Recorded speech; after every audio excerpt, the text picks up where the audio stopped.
Hello my dear friends, चलिए आज हम शुरू करते हैं अपना नया लेक्चर जिसका नाम है गोस लॉ।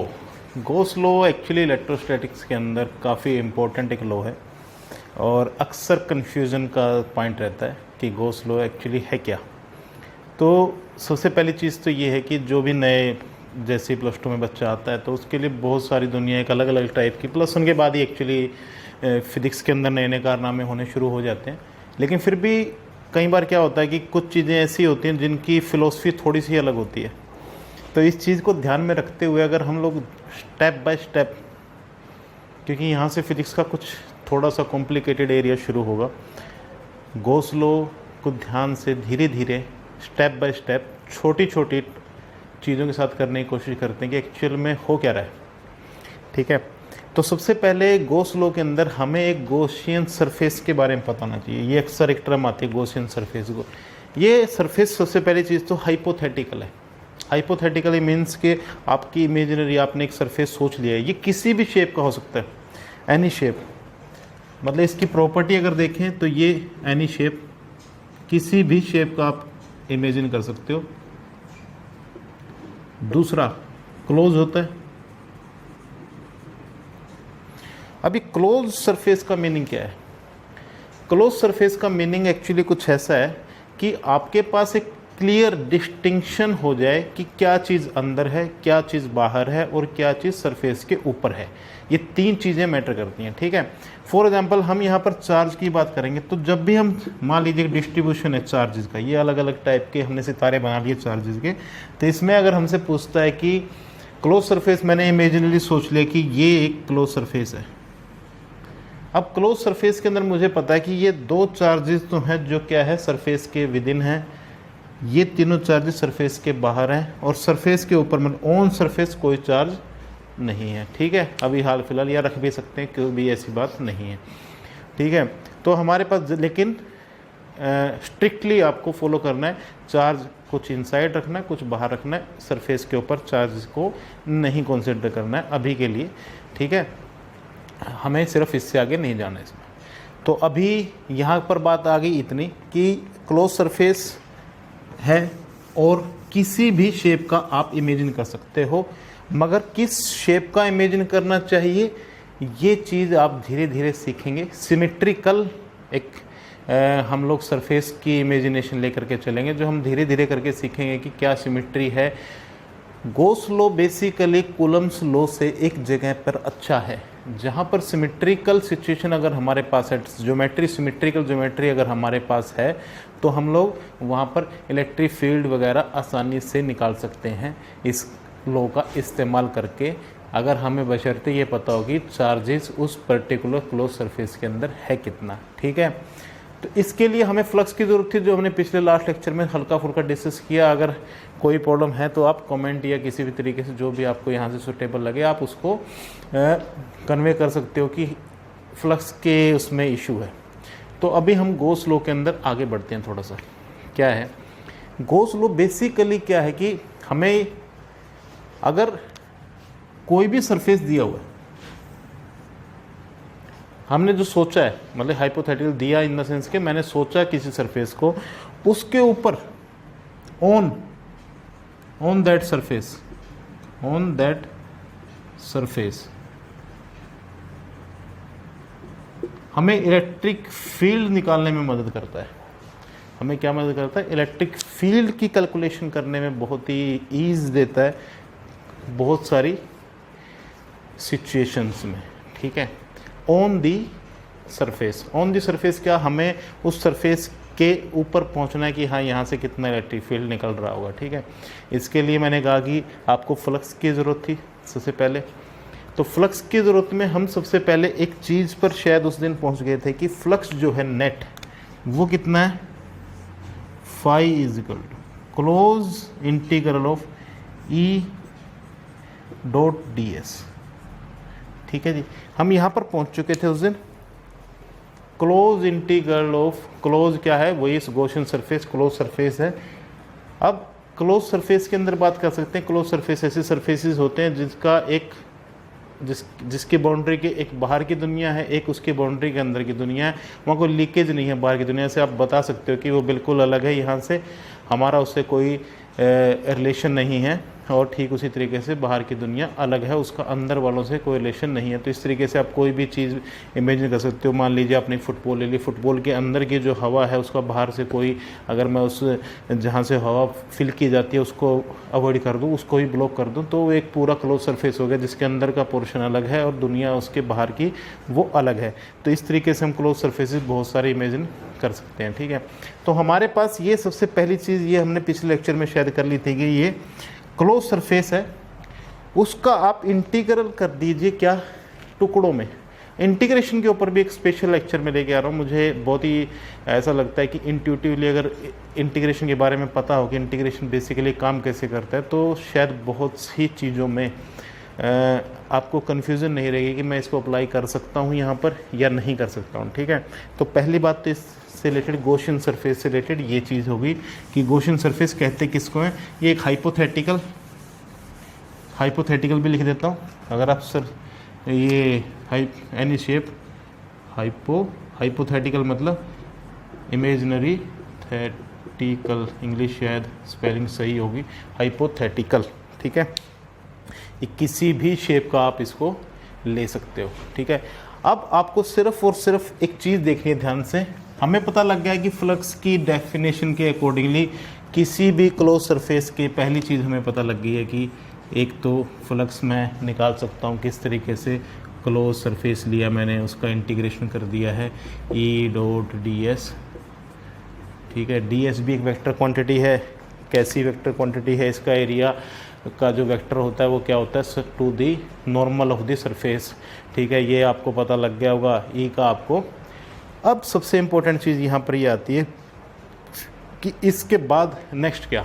अब जो है गॉस ने एक लॉ दिया है, वो क्या दिया है गॉस ने लॉ, उसने कहा है कि भैया जो नेट फ्लक्स है, नेट फ्लक्स का मतलब क्या है। यहाँ पर कुछ चीज़ें इमेजिन भी करेंगे, अभी देखें ध्यान से, अगर शायद उससे बात बन पाएंगी। नेट फ्लक्स का मतलब क्या है, कोई आपने क्लोज सरफेस लिया, उसमें से कुछ फ्लक्स बाहर जाती हो सकती हैं, कुछ फ्लक्स अंदर आती हो सकती हैं। तो जितनी अंदर आ रही हैं, अगर मान लीजिए मैं कैलकुलेट करने लगूँ कि अंदर कितनी आ रही हैं, तो मैं देखूँगा कि बाहर कितनी जा रही हैं, माइनस जो अंदर आ रही है दोनों को माइनस करके देखूँगा। अगर मान लीजिए कुछ सम जीरो ना रह करके कुछ आता है, तो मैं कहूँगा कि जो टोटल फ्लक्स हैं वो इनवर्ड जो अंदर की तरफ आ रही हैं वो नेट फ्लक्स इतनी है। या फिर अगर माइनस आ जाता है तो मैं कहूँगा बाहर की तरफ जा रही है। मतलब आप ये देख सकते हो कि अगर ज़्यादा अंदर की तरफ आ रही है, या ऐसा भी हो सकता है कि अंदर से और बाहर से दोनों तरफ इक्वल हो रही है। इसका एक छोटा सा एग्जांपल लेते हैं, जैसे फॉर एग्जांपल ये पहाड़ों से अपनी माँ गंगा निकल के आई है, ठीक है, और ये बह रही है यहाँ पर, ठीक है, और ये यहाँ से समुद्र में चलेगी, ठीक है, ये इनकी पूरी जर्नी है। अगर मैं अपना क्लोज सरफेस यहाँ पर इमेजिन करता हूँ, तो यहाँ से नेट जो है वाटर का फ्लो आउटवर्ड हो रहा है, तो मैं ये कहूँगा कि यहाँ से फ्लक्स जो है आउटवर्ड फ्लो कर रही है, आउटवर्ड, ठीक है। और यहाँ पर इस पॉइंट पे अगर मैं देखूँ कोई क्लोज सरफेस इमेजिन कर लेता हूँ हाइपोथेटिकल, तो यहाँ पर क्या इनवर्ड फ्लो हो रहा है नेट। लेकिन अगर मैं यहाँ पर कोई क्लोज सरफेस देखता हूँ, तो यहाँ पर जितनी एंट्री हो रही है उतनी ही एग्जिट हो रहा है, उतनी ही वाटर का, ठीक है।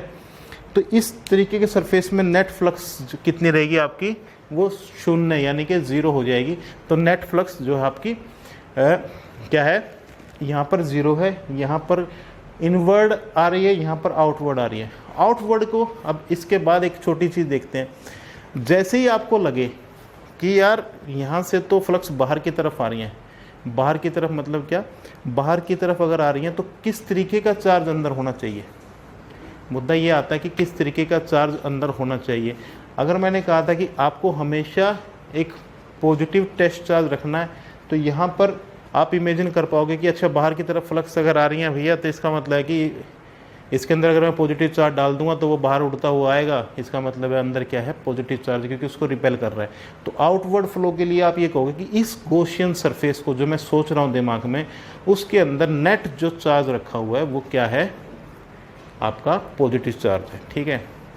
और जब ये बाहर आती है, यहाँ पर आप ये कह सकते हो कि नेट सॉरी पॉजिटिव चार्ज रखा हुआ है, यहाँ पर नेट जो इनवर्ड जिसमें आ रही है वहाँ पर नेट चार्ज कितना रखा हुआ है, नेगेटिव चार्ज आपका क्यू एनक्लोज जिसको बोलते हैं ये रखा होगा। ठीक है, ये छोटा सा भी के लिए बात करते हैं। जो नेट फ्लक्स होंगी मतलब फाई नेट, यहाँ भी नेट था और ये भी नेट की बात करते हैं फाई नेट। ये क्या है, ये कह रहा है कि क्यू एनक्लोज्ड, जो भी आपने सरफेस लिया है, जो भी सरफेस आपने चुनाव किया है उस सरफेस के अंदर जितना नेट चार्ज है, मान लीजिए उसके अंदर देखिए आपने एक चुनाव कर लिया, यहाँ पर आपके पास 5 कूलम था, यहाँ पर -3 कूलम था। आपने एक सरफेस चुनाव किया ये, ठीक है, एक सरफेस को आपने चुनाव किया इसका और एक का किया इसका। तो इस सरफेस को मैं मान लेता हूँ S1, इसको S2 और इस पूरे को S3। तो S1 के अंदर कितना होगा, S1 के अंदर Q इनक्लोज्ड वो कितना आपका 5 कूलम, और S2 के अंदर कितना होगा Q इनक्लोज्ड आपका -3 कूलम। लेकिन अगर S3 की बात करूं तो उसके अंदर कितना होगा Q इनक्लोज्ड, वो होगा आपका 2 कूलम्स। तो इस पूरे सरफेस के अंदर की बात करूं तो टोटल कितना होगा Q कूलम्स, और 2 कूलम सॉरी क्यों बोल रहा हूँ 2 कूलम्स होगा। तो ये दूसरा आपको एक चीज़ दे रहा है कि फाई नेट जो होगा Q enclose by phi naught होगा। ठीक है, अब यहाँ से 2 बातें समझ में आ गई। अब देखिए आपको ध्यान से अगर देखें,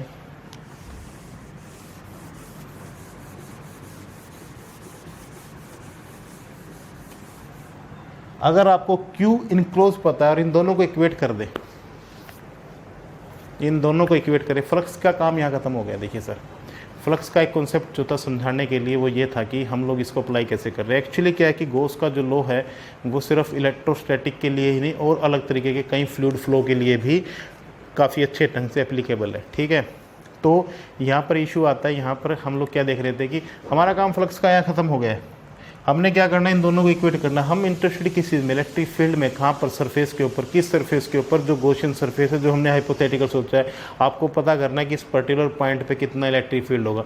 आप उस पॉइंट को इंक्लूड करते हुए एक सरफेस इमेजिन कीजिए, उस इमेजिनरी सरफेस क्लोज सरफेस को आप उसके अंदर देखिए कि चार्ज कितना है, इंक्लूड अंदर कितना है, और आप उसको इन दोनों इक्वेशन को इक्वेट करते हुए आप वहाँ से क्या निकाल सकते हो। अगर आपको इंटीग्रेशन अगर आता है करना किसी भी पर्टिकुलर सिचुएशन में, उस पर्टिकुलर उसके लिए, तो आप इलेक्ट्रिक फील्ड बहुत सी सिचुएशन में निकाल पाओगे इजीली, जो हम लोग आगे चल करके निकालेंगे भी। ठीक है, तो 2-3 बातें यहाँ से पहले गॉस लॉ के बारे में आगे चल के सीखते हैं। ठीक है, अभी ये बात समझ में आ गई थी। तो फ्लक्स की बात जहाँ तक थी वो इतनी, इसीलिए इसको लिया गया, फ्लक्स के बारे में बात की। वैसे तो हम फ्लक्स के ऊपर भी कुछ एक क्वेश्चन सोल्व करते हैं, लेकिन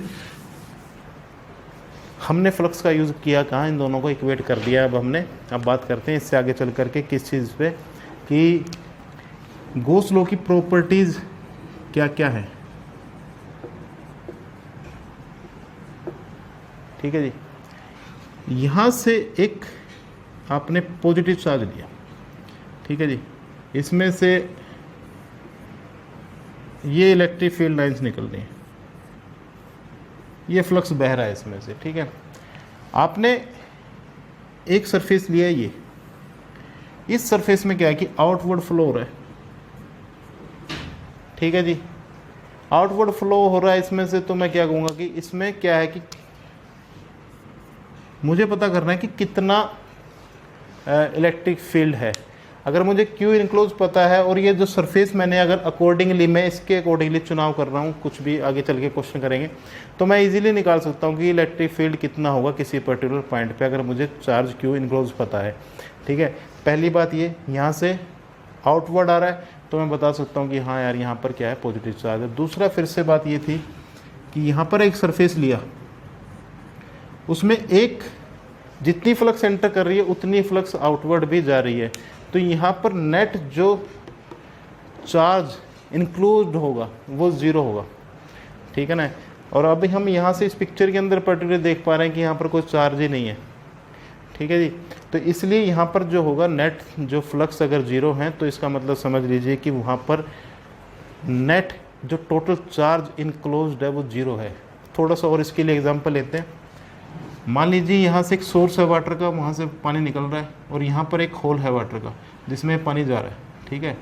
तो अब आप एक चीज़ देखिए, अगर आपने ये सरफेस पूरा ले लिया तो जो नेट बाहर आएगा, कोई पानी बाहर नहीं आएगा, क्योंकि आपके पास अगर आप यहाँ पर बाल्टी लेकर के बैठे हैं, वेट कर रहे हैं कि पानी आएगा तो नहीं आएगा, क्योंकि जितना पानी निकल रहा था वो इस होल से निकल के सिंक, इसको सिंक बोलते हैं, सिंक इन द सेंस के जो हम लोग बाथरूम वगैरह में यूज़ करते हैं, सॉरी किचन में, उसमें सिंक में पानी डाला, पानी निकल के सारा बाहर चला गया। तो अगर आप इसके अंदर तीन सरफेसेस को देखें तो यहाँ से अगर आप देखोगे तो नेट आउटवर्ड फ्लो है, यहाँ से नेट इनवर्ड फ्लो है, लेकिन टोटल में देखेंगे तो टोटल फ्लोस जीरो है, ठीक है। सेम इसी तरीके से अगर मैं एक कूलम का चार्ज यहाँ लेता हूँ और एक कूलम का चार्ज यहाँ लेता हूँ नेगेटिव, यहाँ से इलेक्ट्रिक फील्ड लाइन चलेंगी, फ्लक्स बह रही है, लेकिन अगर मैं इस पूरे सरफेस की बात करूँ तो नेट चार्ज कितना होगा, यहाँ से जितनी भी लाइन्स निकल रही होंगी उतनी ही इसमें एंटर कर रही होंगी सरफेस में, ठीक है। तो नेट निकलने वाली, और अगर हम लोग ध्यान से लॉजिकली देखेंगे तो नेट निकलने वाली लाइंस और एंटर करने वाली लाइंस इस सरफेस के अलोंग इक्वल है।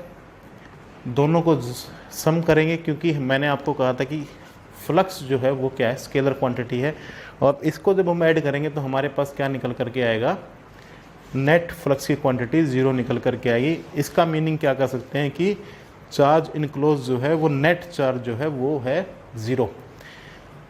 या फिर आप दूसरे तरीके से ले सकते हो, अगर दोनों चार्जेज इक्वल एंड अपोजिट हैं, नेट इनक्लोज चार्ज जीरो है, तो आप ये भी कह सकते हो कि भैया निकलने वाली जो टोटल फ्लक्स होगी सरफेस में से और एंटर करने वाली होंगी वो हमेशा बराबर रहेंगी। ये ऐसा लॉ बोलता है, ठीक है। इसके बाद हम लोग बात करते हैं हमारी नेक्स्ट चीज़ की।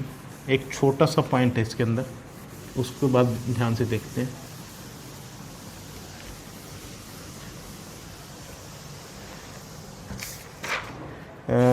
कोई पॉइंट रह गया ना, एक पॉइंट रह गया।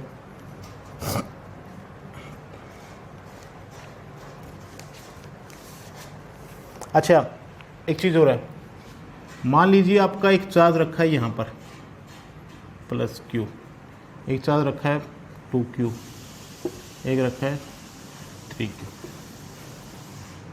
ठीक है जी। आपने मान लीजिए एक सरफेस सोचा, ये मैं यही बना रहा हूँ दोनों को, और एक सरफेस आपने हाइपोथेटिकली ये सोच लिया, ठीक है। इन दोनों सरफेसेस के अंदर लोकेशन जो है बदल रही है चार्ज की, इसके रिस्पेक्ट में कुछ और है, अगर मैं देखूं इसके क्लोज सरफेस के रिस्पेक्ट में, और इस बाहर वाले के रिस्पेक्ट में कुछ और चीज़ें हैं। लेकिन दोनों ही सरफेसेस में, जो कि पॉइंट ऑफ कन्फ्यूजन हमेशा रहेगा, इसी पॉइंट को हमें क्लियर करना है यहाँ पर, इन दोनों ही सरफेसेस में इक्वली एप्लीकेबल है। अगर आपसे पूछे कि इस सरफेस के बाहर कितनी फ्लक्स बह रही होंगी, तो आप ये कह सकते हो कि भैया इसका नेट जो चार्ज, ये माइनस ले लेता हूँ, ये ज़ीरो हो गया, सॉरी, इसको प्लस ले लेते हैं, इसको माइनस ले लेते हैं। तो नेट जो चार्ज इनक्लोज है इस सरफेस में, जो ये टेढ़ा मेढ़ा सा बनाया है, इसके अंदर कितना है, प्लस का 2Q बाय एप्सिलॉन नॉट, ये जी नेट फ्लक्स होगा। और इसके अलोंग पूछे तब भी आंसर सेम रहेगा। आप कोई भी शेप का इमेजिनरी कोई भी इमेजिन कर सकते हो, नेट आउटफ्लो जो है सेम रहेगा। लेकिन एक समस्या यहाँ पर आएगी। अब वो क्या समस्या, इन दोनों सरफेसेस के अंदर,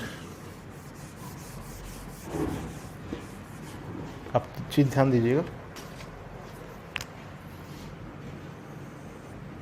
इन दोनों सरफेसेस के अंदर अगर हम लोग निकालने चलेंगे क्या, इलेक्ट्रिक फील्ड इंटीग्रेशन करने चलेंगे सरफेस का। मान लीजिए पहली बात तो ये है, देखिए आप ध्यान से एक चीज़ सोचिएगा, इस चीज़ के अंदर आपके पास E.ds है, ये एक फंक्शन है जिसका आपको इंटीग्रेशन करना है। आपने मान लीजिए सरफेस ले लिया बजाय इसके बाहर जो थोड़ा सा सिमेट्रिकल लग रहा है, ठीक है। अब आप एक चीज़ देखिए यार, इसकी वजह से इसके पास का ई कुछ और होगा, इस पॉइंट पे कुछ और होगा, इन तीनों की वजह से मिला करके सुपरपोजिशन प्रिंसिपल लगाएंगे, अलग अलग जगह फील्ड कैलकुलेट करने की कोशिश करेंगे, ठीक है। अब मान लीजिए आपने यहाँ पर एक छोटा सा सरफेस चुन लिया है, छोटा सा ds, ठीक है जी, और आपने पूरे तिगड़म झगड़म लगा करके इस पर्टिकुलर पॉइंट पे आपने E निकाल लिया जी, DE निकाल भी लिया, ठीक है। अब आपने यहाँ पर DE और इस सरफेस की गुणा कर दी थी DS, ठीक है। आपने ये सरफेस के अकॉर्डिंगली गुणा कर करके आपने क्या निकाल लिया, अब आपने कहा कि यहाँ पर नेट फ्लक्स है। अब इंटीग्रेशन करता क्या है, इसकी भी फ्लक्स को जोड़ देगा, इसकी फ्लक्स को, हर पॉइंट की फ्लक्स को जोड़ देगा, ठीक है। लेकिन इमेजिन करो कि यार इसके अलोंग, इस सरफेस के अलोंग ई हर पॉइंट पे निकालना है कितना मुश्किल, ठीक है। अगर आप इसको कहाँ यूज़ कर सकते हो, देखिए आपको, आपके लिए आसानी कहाँ पर होगी, ध्यान से देखिए। अगर ये ds है, जो ds क्या है, एरिया है, एरिया आपको पता हो किसी सिमेट्रिकल सरफेस का, जिसके बारे में आपको ये, जैसे कि मान लीजिए स्क्वायर, आपके पास क्यूब है, आपके पास स्फीयर, आपके पास सिलेंडर है, इन सब का एरिया आपको टिप्स से पता है कि अच्छा इस सरफेस का एरिया मैं 1 मिनट में निकाल सकता हूँ।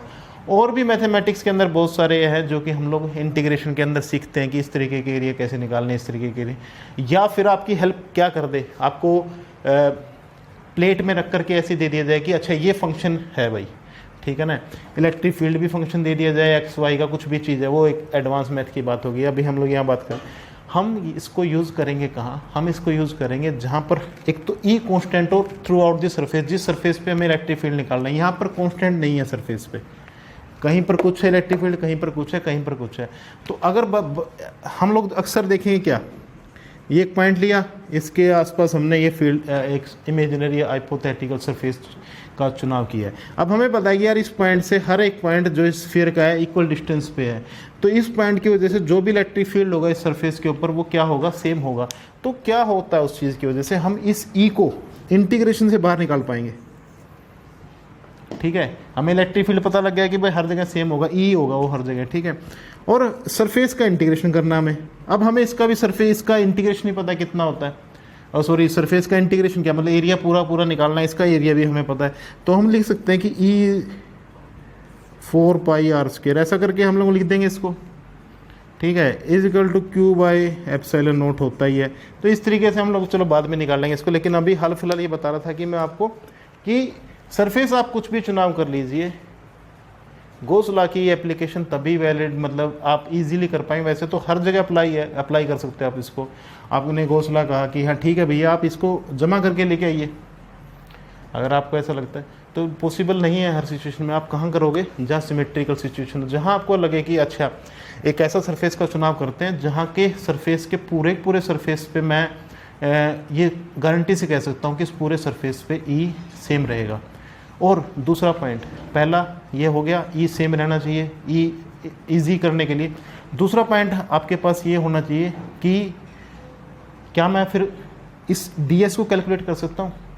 अगर मैं ई को कांस्टेंट कर देता हूँ तो क्या मैं ds को कैलकुलेट कर पाऊँगा वहाँ पर, ठीक है। ई डॉट ds का एक ऐसा कम्बिनेशन होना चाहिए कि उनके बीच में कोई एंगल ना बनता हो सकता है कि यहाँ पर तो फील्ड जा रहा हो यूँ ई और ds जा रहा हो यूँ, एन वेक्टर इसका एन कैप जिसको बोलते हैं, तो इनके बीच में एंगल बन गया। अब आपको यहाँ पर एंगल के अकॉर्डिंगली कैलकुलेट करना पड़ेगा। यहाँ पर क्या आ गया, ds कोस ये एंगल फाई 1 लगा लिया। इस जगह पे मान लीजिए आपके पास आ गया ds सेम ले लिया आपने, वही छोटा सा एक कोस फाई 2।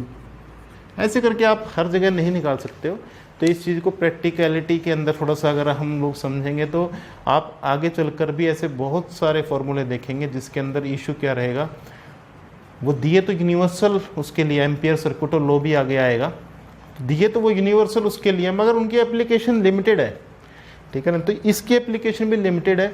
आपके पास ई हो ds हो, इन दोनों के बीच का एंगल आपको पता होगी यार यूनिफॉर्म ही रहेगा। यहाँ पर देखिए इन दोनों के बीच में एंगल ये है, या फिर आपका एरिया एंगल ये हो सकता है, फील्ड ये हो सकता है। इस डायरेक्शन में नेगेटिव पॉजिटिव के अकॉर्डिंगली वो डिपेंड करेगा। अगर यहाँ नेगेटिव है तो अंदर की तरफ है, पॉजिटिव है तो आउटसाइड होगा आपका इलेक्ट्रिक फील्ड। तो इस तरीके से आप इन दोनों के बीच में, यहाँ पर 0 है, यहाँ पर 180 एंगल है। तो इस तरीके की चीज़ें आप लोग इमेजिन कर सकते हो कि हाँ मुझे एंगल ही पता है, हर जगह हर पॉइंट पे मुझे एंगल भी पता है। ई डॉट ds के बारे में तो 3 चीज़ें हम लोग देखते हैं। पहला, हमें इलेक्ट्रिक फील्ड ये पता होना चाहिए कि जिस भी सरफेस में हम लोग कैलकुलेट करने की कोशिश कर रहे हैं वहाँ पर कांस्टेंट रहे तो हमारे लिए सहूलियत है, बहुत अच्छी बात है। दूसरी बात, या कोई और हेल्प भी आई हुई हो ठीक है, क्योंकि क्वेश्चंस के बारे में आप इमेजिन नहीं कर सकते हैं। इशू यही है, क्वेश्चंस के बारे में हम लोग इमेजिन नहीं कर सकते हैं किस तरीके का, किसके दिमाग में किस तरीके की खुरापात पैदा होगी और वो ऐसा क्वेश्चन प्रेजेंट कर दे। लेकिन कोशिश यही है कि आप ये देखिए, जिस भी सरफेस को आपने इमेजिन करें, अच्छा ये वाला कॉन्फ़िगरेशन मेरे को दिया हुआ, इसके अकॉर्डिंगली मैं अगर हर तरफ लगाऊंगा तो वहाँ सिमेट्री का यूज़ करते हुए आपको देखना है कि अच्छा बराबर रहेगा। दूसरी बात है, आपको बराबर है ऐसा सरफेस का चुनाव करें जिस सरफेस को आप कैलकुलेट कर सको, जिसका इंटीग्रेशन कैलकुलेशन कर सको, या फिर आपको उसका सरफेस एरिया निकालना आता ही हो। ठीक है, दो बातें होंगी, उस गॉसियन सरफेस का सरफेस एरिया आपको निकालना। तो तीसरी बात होगी कि आपको ई डॉट डी एस के बीच का एंगल पता हो।